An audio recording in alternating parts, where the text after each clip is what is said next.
Hey everybody, my name is John. I'm Bob. He's Bi. There, Butch. And together we are the Butch and the Bi. And this week-ish, we had a good time exploring the tombs of Egypt. We had a good time seeing a man go to real lengths to be with the one he loves. We had a good time watching a man try real hard to get his dick wet. So hard.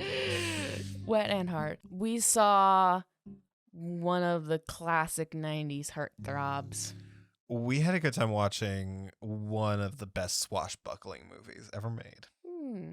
We had a good time watching a movie that is not specifically racist, but it's not doing a very good job at being not racist. Yeah, we had a good time watching Jerry Goldsmith recycle his work from Small Soldiers. Not a Small Soldier, Small Soldiers.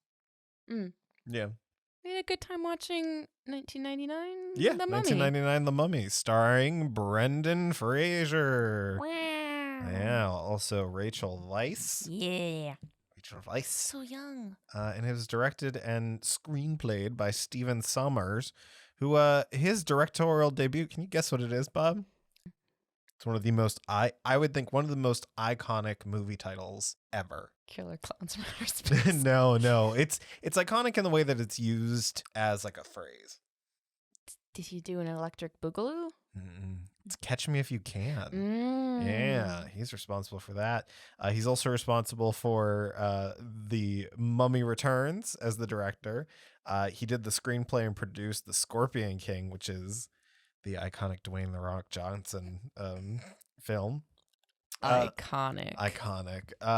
He's also responsible for the Van Helsing movie, which came out in 2004, which is another trip that we'll go on eventually. Oh, boy. Yeah, and he also did some of the live-action G.I. Joe stuff, but otherwise he's been pretty odd career, not much. He had a couple of these types of things. He did the 1994 version of The Jungle Book, 1995's Tom and Huck. It was a very weird career. For a lot of 90s kids, it was that thing they really latched onto. And then there's me, who I think I watched this once, maybe incompletely. I remembered a couple scenes, some very like gut-wrenching scenes, but a lot of this plot was completely lost on me. But yeah, it was fun to go back and revisit.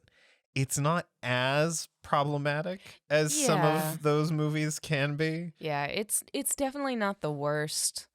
There are, I would say, mostly cases of like these people are too white to be Egyptian, and then the only time that someone actually looks non-white is when they're a character you're not supposed to like. Yeah, is either a villain or just like comic relief. It's one of those. Is sort of frustrating, but it's not the worst example of this. Yeah, this is also set after World War I, so this is like set in the, what is that, 20s, 30s? Yeah, 20s, because it was 1918?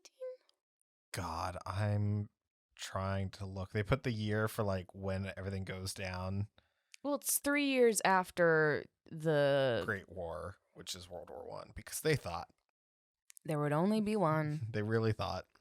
It's good to have hope, to have goals. Yeah, right. The Great War. Oh, you sweet summer child. When it looked back around, they're like, you know what? We're going to put a 2 next to this one. Yeah, they're like, again? Well, that's what happens. Yeah. To get off of the subject of war. This movie is a reboot of the original Mummy and actually shares a lot of like similarities to that movie. I found out through watching Dead Meat's when is it Renfield, one of the two. When that was coming out, they did a sponsored video reviewing like all the old Universal, and they talked about the fact that this is just like a straight up like reboot, like the characters and like it's like obviously there are some differences, and I'm not going to go through them all here. But this is a fun movie. the chemistry between the two leads, Rachel Weisz and Brendan Fraser, this is peak Brendan Fraser. This is when he was Hollywood's heartthrob, and that would last for a couple more years. And this industry sucks, and it's been nice to see the Renaissance, as it's been called. But yeah, Bob, I want to know, because you didn't see this at all growing up. Did not. And had you seen any Brendan Fraser movies? Yes, Blast from the Past. Oh, wow. Okay. Yeah, that was one that was in I feel like there's definitely something else that I'm not remembering. Did you ever see Monkey Bone? No. George of the Jungle. You want to talk about problematic movies from the 90s starring Brendan Fraser? Woo! But yeah, I think it was that. George of the Jungle wasn't something we watched at home. I know I had watched it like when elsewhere in a space where it's like, let's put a movie on for some kids. The funny part is my only consumption of George of the Jungle is the trailer on a VHS tape we had of, I think, Small Soldiers or Inspector Gadget, one of the two. I definitely saw the trailer a lot more than I ever saw. I feel like I knew more about him. I cannot remember. I would need to look at a list of his movies. Yeah, I think the only two I actually ever saw were, or three, because this one and then Monkey Bone I've seen a couple of times, which is always a wacky ride, and then Looney Tunes Back in Action. And I've seen The Mummy Returns at some point. I know I've seen that one, because that one's a little bit in the future and they have kids. It's got a very Spy Kids feel to it, which is fun. To me, it's in that same category as Spy Kids. It's just a fun... It's definitely a little scarier for like younger kids, but like middle schoolers and like freshmen and stuff. Like this is a good family, like older, like a family that has been around the block a couple times. Yeah. There's the thing is that people often are like, oh, this thing is too scary for kids. Well, we watched this when we were kids. Kids love this shit. Kids love weird, gross, spooky stuff. They want it. That's why Coraline does so well, because kids already know that stuff is out there. They just, Neil Gaiman's quote is like, kids know monsters exist. They need to know that monsters can be beaten. Yeah. Well, I think the other thing too is like, as a kid, the stuff that like scared me so much that like, oh, I didn't want to watch it was stuff that like seemed like an actual threat. Yeah. Whereas like something like this and something like Freddy Krueger never felt like a real threat, because it's a guy that runs around in your dreams, and like it just was very fantastical. Killer Doll, a little more possible now that we're in the future with AI. Who knows, one of these days. But The Mummy is just such, and also it's tied to the idea of like the classic Universal monsters, and to me the classic Universal monsters, and this is very much a bias of just like, oh, that's an old movie. Like the way people would talk about this movie now, like a 15-year-old being like, that old Mummy movie, and it came out in 1999. Like, oh God, you were born in a year that started with 20. It's just, yeah, it's one of those kind of perfect. It's that blend of like spooky. It's that blend of action. So when we started the movie, because it starts with the flashback to the situation with, and we're going to butcher these names in like the most painful way. Imhotep is the mummy of namesake in this film, a high priest in 1290 BC. And his mistress is Pharaoh Seti I. I think it's one, right? I think that's how that works. And basically they get caught, and the pharaoh of the time kills her. No, doesn't she kill herself? She does kill herself, and then they chase down him while he's trying to resurrect her. Yes. Instead creates the curse. Yes. A very elaborate thing where they make him undead. It's so interesting to me to be like, this guy, fuck him, but we're going to make him, like, if anyone ever gets him out, he's going to be really powerful. It's such a weird, like, I guess, yeah, you're like, we're cursing him to live forever as he's slowly decomposing. Like, that sucks. And it's like, well, but on the other side, if he ever escapes, he's really powerful. Sure, but he's so powerful that he's just destroying the world. So there'd be nothing left for him, kind of thing. So even if he does escape his tomb, yeah, how much is he actually coming back to? It's an interesting... it's just an interesting way to view punishment. Yeah. Mm-hmm. Yes. But yeah, so we started with that. We started with a very, like, that chunk of the movie lasts a good bit. So, like, with that start, what was running through your head? Where did you think it was? First, like, how much did you know about the Mummy? not a lot. There are certain, like, I know Brendan Fraser hot and Rachel Weisz hot and hot for each other. And I knew that the I've got all the horses, looks like you're on the wrong side of the river line. And I knew the opening scene was fun because we had seen it in VFX Artists React. And I was like, yes, I remember this. And then the story started and I was like, well, this is just hawk guy and girl. Yeah. The same sort of thing. The same sort of story of cheating and death and resurrection. Pharaoh's wives be fucking. Yeah. And so that was my big thought. And then they're like, and all of his priests, they mummified them alive. And that was just, I can't imagine being so loyal to a guy. Yeah, they set it up like such a video game. I mean, there was a video game adaptation of this, but like they set it up so much like. This is very like Hyrule flashback. Yeah. In a Zelda game. And then it cuts to. Yeah, cuts to the 20s. We've got Rachel Weisz. She is a librarian. Who plays a wonderful game of dominoes with a private. It's a museum, but it's very clear that like the owner of the museum is a family friend. They make that clear very quickly as to why she kept her job. But then also like it's kind of his private collection to a degree. And we also see, which part did we see first? Does it start with Rick O'Connell in the past? It starts with Rick O'Connell in the initial part where. And then it cuts to explaining the whole situation. Yeah. And so there's this immediate, like, what kind of character is Rick O'Connell going to be? Because he starts to come off as kind of creepy. Yeah. Gives her a smooch. They go to visit him in prison where he's set to be executed so they can find out information about where this tomb is. Amun-Ra? I'm not sure. Yeah. Yeah, City of the Dead. So they're going to, they're trying to get to Hamna-Aptra. Because of great riches that have been. Yes. And the two people that have been there are Rick O'Connell, Brendan Fraser's character, and Benny, whose last name is escaping, but he's a little weasel in this movie. First off, turns tail and runs every chance anytime he's in danger, he's gone. But then also, like, he becomes the secondary antagonist in this movie. Like, he becomes basically the minion. He becomes a priest to Imhotep. And so it's this like, what courage did you find? Yeah, he is just fully like, what can I do to survive? Which is, he gets his comeuppance. Yeah, and so there's a fun little back and forth of competition between. The Americans have hired Benny to lead them there, and Rachel Weisz and her brother and the prison warden is the one character. That's who Rick is leading. And so they're on like the same steamboat going there. And, you know, there's a lot of chaos. There's this other like subplot with this secret society or group that is their whole purpose for thousands of years is to protect this tomb and prevent people from going there. And if they do, killing them or leading them off the trail kind of thing.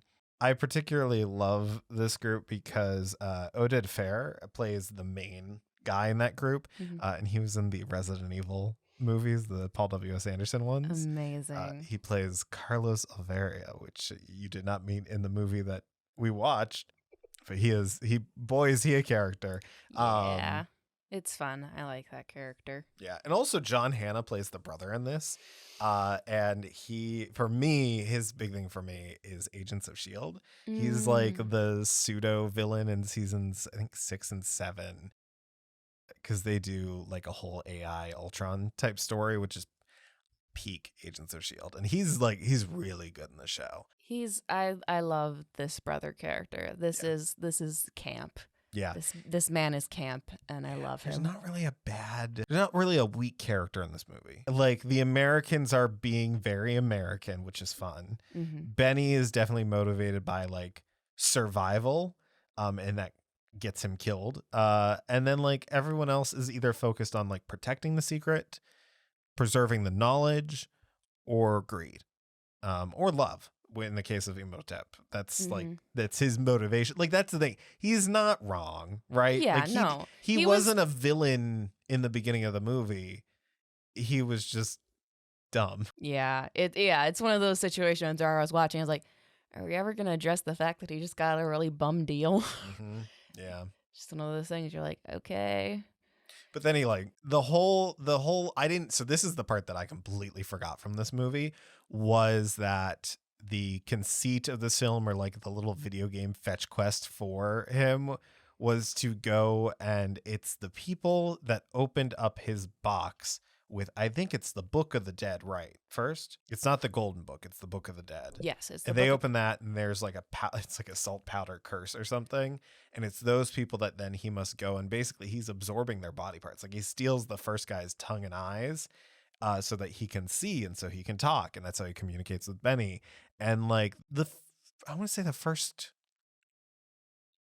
or like the second third of this movie, he's pretty much entirely in kind of skeletal mummy form, and like not a terrible looking CGI character. It's definitely like early feature length CGI character, but like it's not, it's funny that like in the next movie we get one of the worst CGI characters.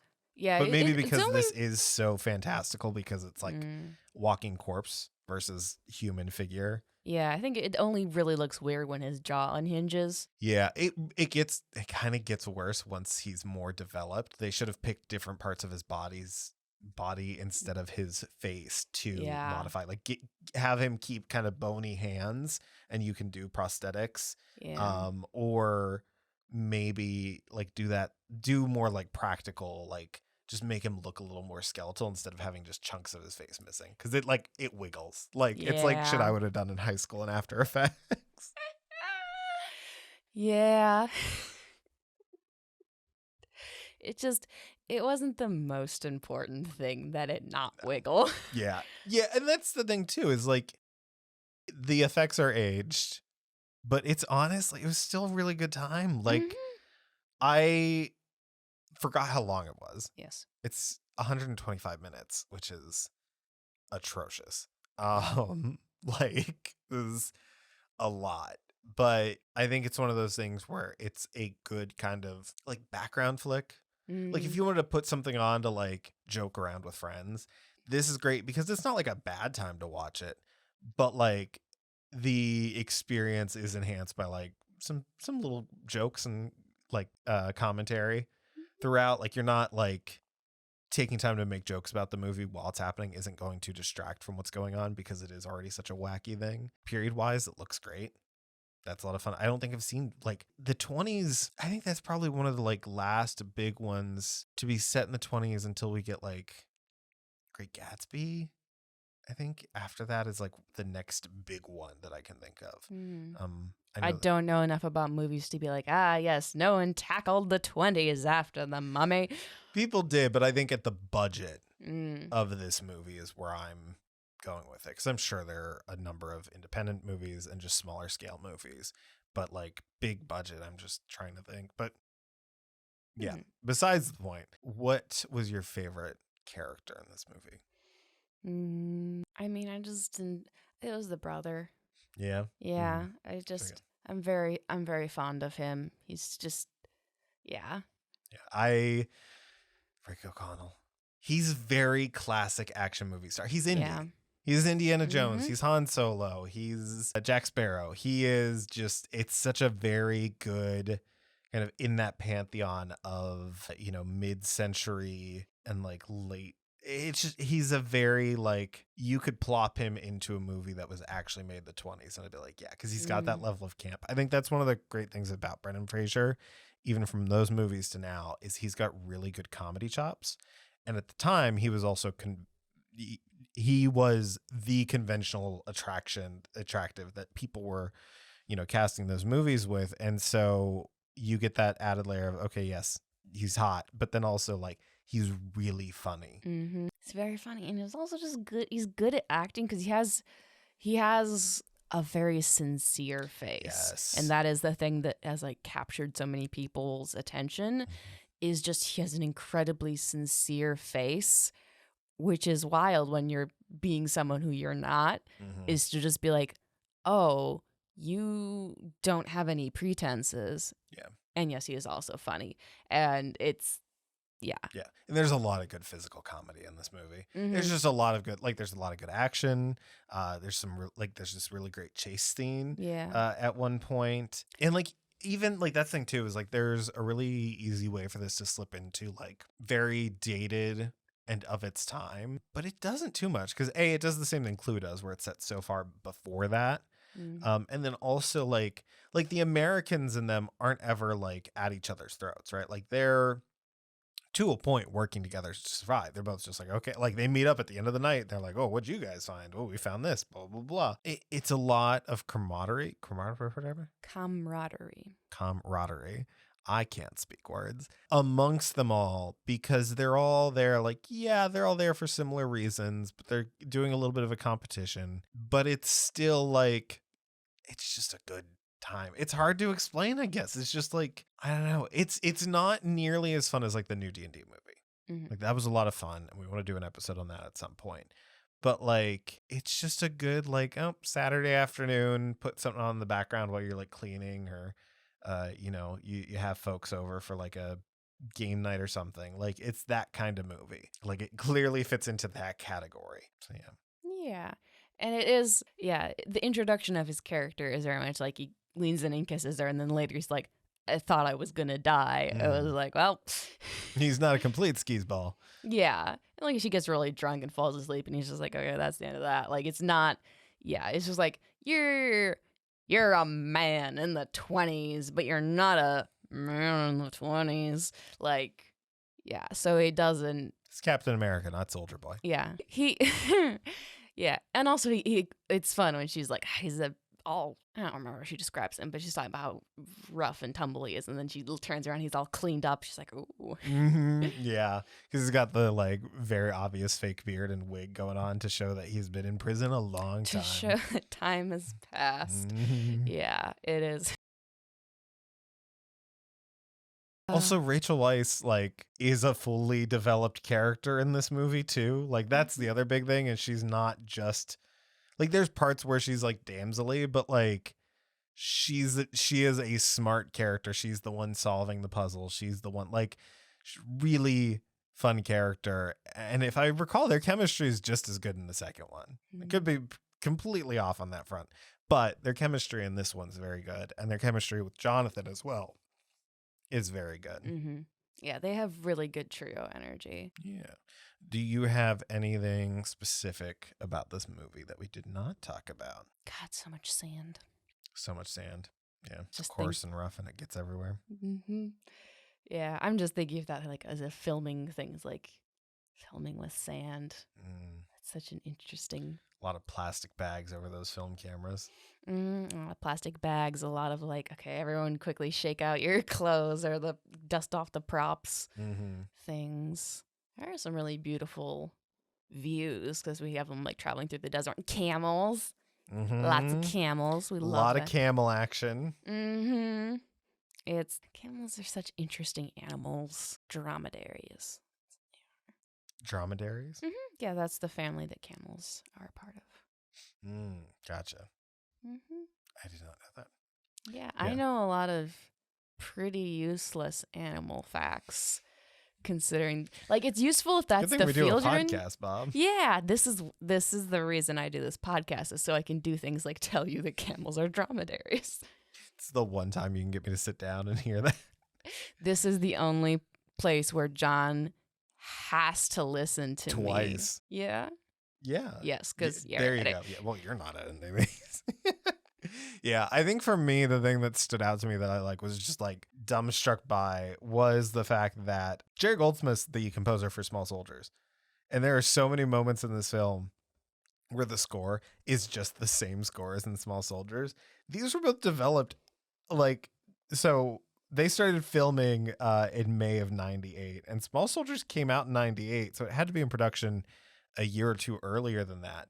So I'm like, did he steal his work from Small Soldiers? Were they just developed at the same time in that regard? But it was very much like as soon as I heard it, I was like, oh, it's kind of like hearing like Mark Mothersbaugh music and going like, oh yeah, that's the guy that did the Sims 2 soundtrack. Yeah. Because there's the Art of Expression, or there's some documentary series on Netflix from years ago that's about art. And the background music, I'm just like, that's Sims 2 music, but it's not. But it is. But it's not. Same composer. As someone who's written random music things, I find being a professional composer very impressive. Because it's like, you're especially like making something for film where you're like, okay, this has to be good, but not so good that it distracts or like works with it. So yeah, you do a lot of like similar things for the movies depending on what is needed. Yeah. But yeah, it was fun. I had a fun time. Some would say you had a good time watching. Yeah. Heyo. Guess what, Bob? Guess what we want people to do today? Go to our website? Nope. We have a specific thing we want them to go to. I'm going to tell them. You're just going to be here for the ride. Yeah, don't worry. I was going to make you guess. Sometimes he makes me guess, and it's the worst day of my life. Yeah, don't worry. I'll trivia for the next thing. So no, hey, you know what you can do to help us out? You can go to our YouTube channel and go give a little subscribe. Go subscribe to our YouTube channel. Just one little thing. We be a big help. If you made it this far, go check that out. It is on our website, which is www.thebutchandtheby.com. That's Andy, not ampersand, because the internet doesn't like ampersands. But check out our YouTube channel. Go ahead and subscribe on YouTube. It's The Butch and the Bi on YouTube. But you can also find that link on our website. Hey, Bob. Where can the fine folks find you? They can find me at asmallfrogart.com or at asmallfrogart on Instagram. You can also find me on Patreon. July Shrimp. Shrimply the best. Better than all. She wants to talk. Let her speak. Say words. Do you have thoughts? Catcast. Oh, now you have that. Yeah. It's our new theme song. Thanks for listening. Bye. Butch.